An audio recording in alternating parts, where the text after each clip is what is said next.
कितना सुंदर संवाद है महाराज की। एक व्यक्ति ने मैसेज करा, उस मैसेज में उसने लिखा कि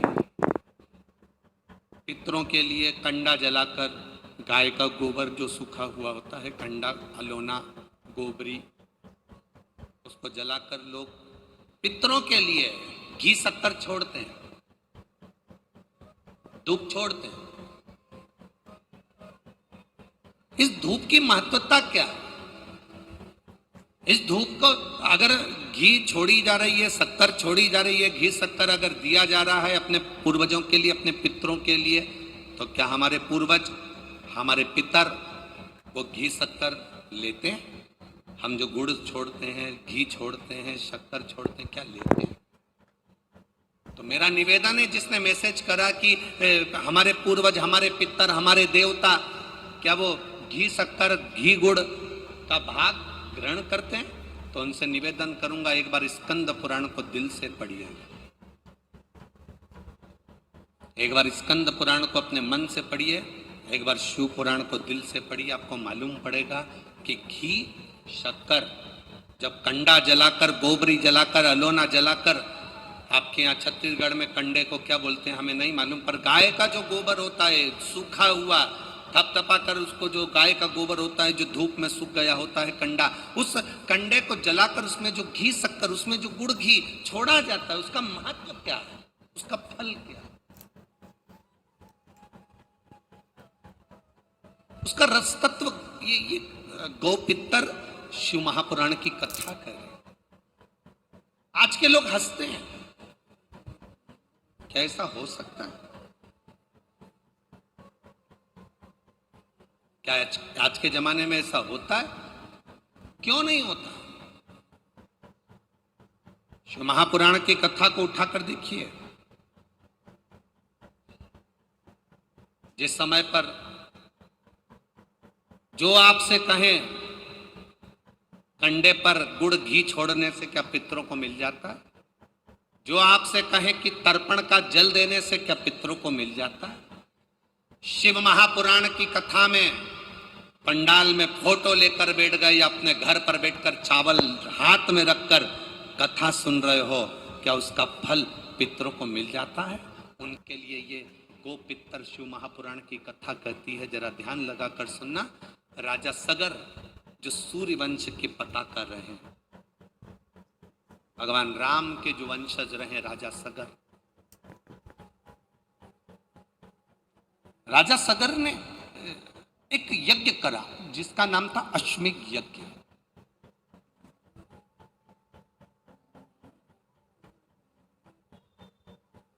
राजा सगर ने अश्वमेध यज्ञ करा। उस यज्ञ का जो घोड़ा था, उस यज्ञ का जो अश्व था, वो इंद्र लेकर चले। अब राजा सगर ने वो घोड़े को ढूंढना चाहा, नहीं मिला। राजा सगर की धर्म पत्नी थी दो, उसमें से एक धर्म पत्नी के 60 बच्चे थे और एक धर्म पत्नी का एक बेटा।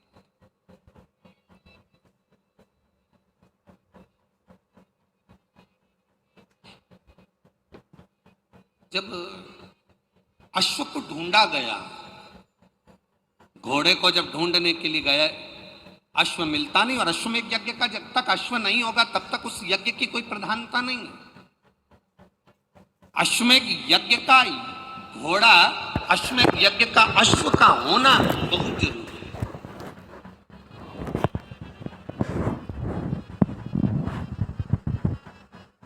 अश्वमेध यज्ञ का अगर अश्व नहीं है तो उस यज्ञ को प्रबल नहीं माना गया, उस यज्ञ को खंडित माना गया। अब घोड़ा ढूंढो। यह अश्वमेध यज्ञ भगवान राम ने भी करा था, यह अश्वमेध यज्ञ राजा बलि ने भी करा था, यह अश्वमेध यज्ञ भगवान कृष्ण ने भी करवाया था। अब अश्वमेध यज्ञ का अश्व नहीं मिल रहा। राजा सगर को नहीं मालूम कि इंद्र ने इसको चुरा लिया। कहीं इंद्र को लगा कि राजा सगर इंद्र की सत्ता को प्राप्त ना कर ले, इंद्र के वैभव को प्राप्त ना कर ले, इंद्र की गादी प्राप्त ना कर ले।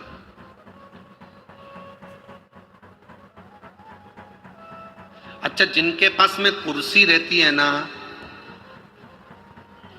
जो कुर्सी पर बैठे रहते हैं, जिनके पास कुर्सी रहती है, इनको कुर्सी जाने की चिंता ज्यादा रहती है। झूठा इल्जाम, कपिल मुनि के नेत्र खुले और 60,000 राजा सगर के 60,000 पुत्र एक दृष्टि से जलकर भस्म हो गए। एक दृष्टि से जलकर भस्म।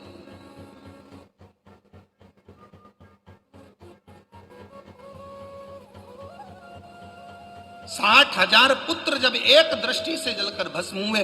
शिव महापुराण की कथा कहती है कि कोई संत, कोई सदगुरु, कोई ऋषिवर, कपिल मुनि कर क्या रहे थे? कपिल मुनि का काम क्या था? बस ध्यान लगाकर नेत्र बंद कर कर भगवान शंकर की भक्ति में कपिल मुनि डूबे रहते, शिव भक्ति में। का जो गोबर गिरता है, कंडा बनता, छेना बनता, या वो उपला, अलोना, गोबरी, जो समझो आप, वो बन गया। पितरों को घी में गुड़ मिलाकर, शक्कर मिलाकर धूप देते हैं। वो धूप का प्रारंभ कहां से हुआ वो समझना।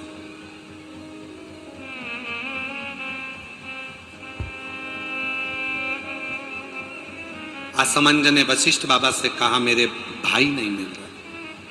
वशिष्ठ ऋषि ने कहा, रुको। अपने शिष्य से कहा,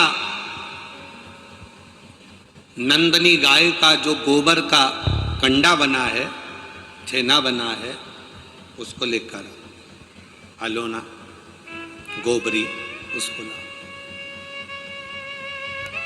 कंडे को लाया गया।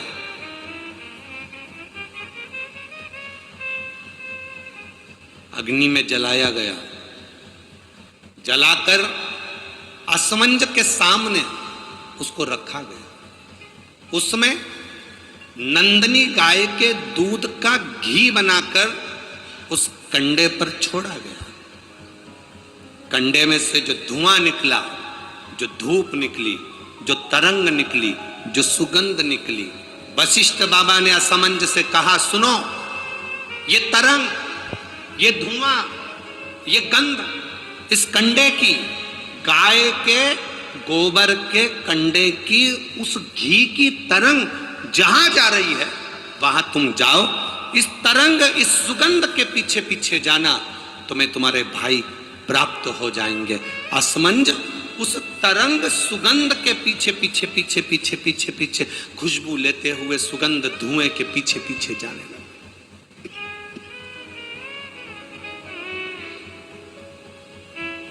जाते जाते जाते जाते कपिल मुनि के आश्रम में असमंज पहुंच गए।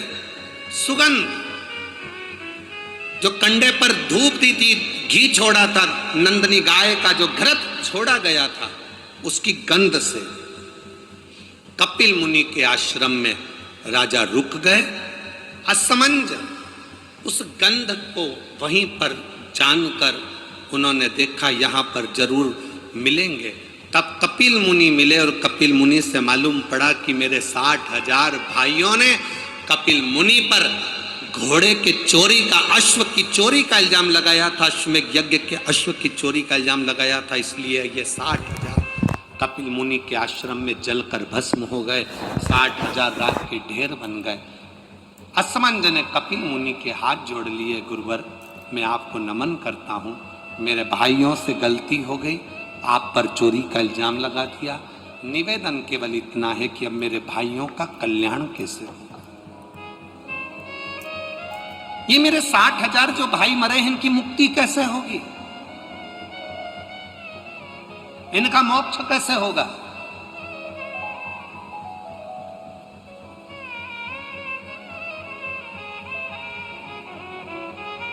कपिल मुनि ने कहा, ब्रह्मलोक से गंगा पृथ्वी पर लेकर आना। गंगा का जल जब कपिल मुनि कहते हैं मेरे आश्रम में आएगा, तो ये 60,000 राख के ढेरों का कल्याण गंगा का जल कर जाएगा। ये गंगा का जल 60,000 राख के ढेर का उद्धार कर जाएगा। गंगा का जल लाना चाहिए। आसमंज गंगा जी लाने में समय लगेगा, पहले तुम तुम्हारा घोड़ा लेकर जाओ, अश्व लेकर जाओ और तुम्हारे पिता सगर से अश्वमेध यज्ञ की पूर्ण आहुति करवाओ, उसके बाद में गंगा लाना। अश्व लेकर असमंज चले, पर असमंज घर नहीं गए, वशिष्ठ बाबा के घर पर पहुंच गए।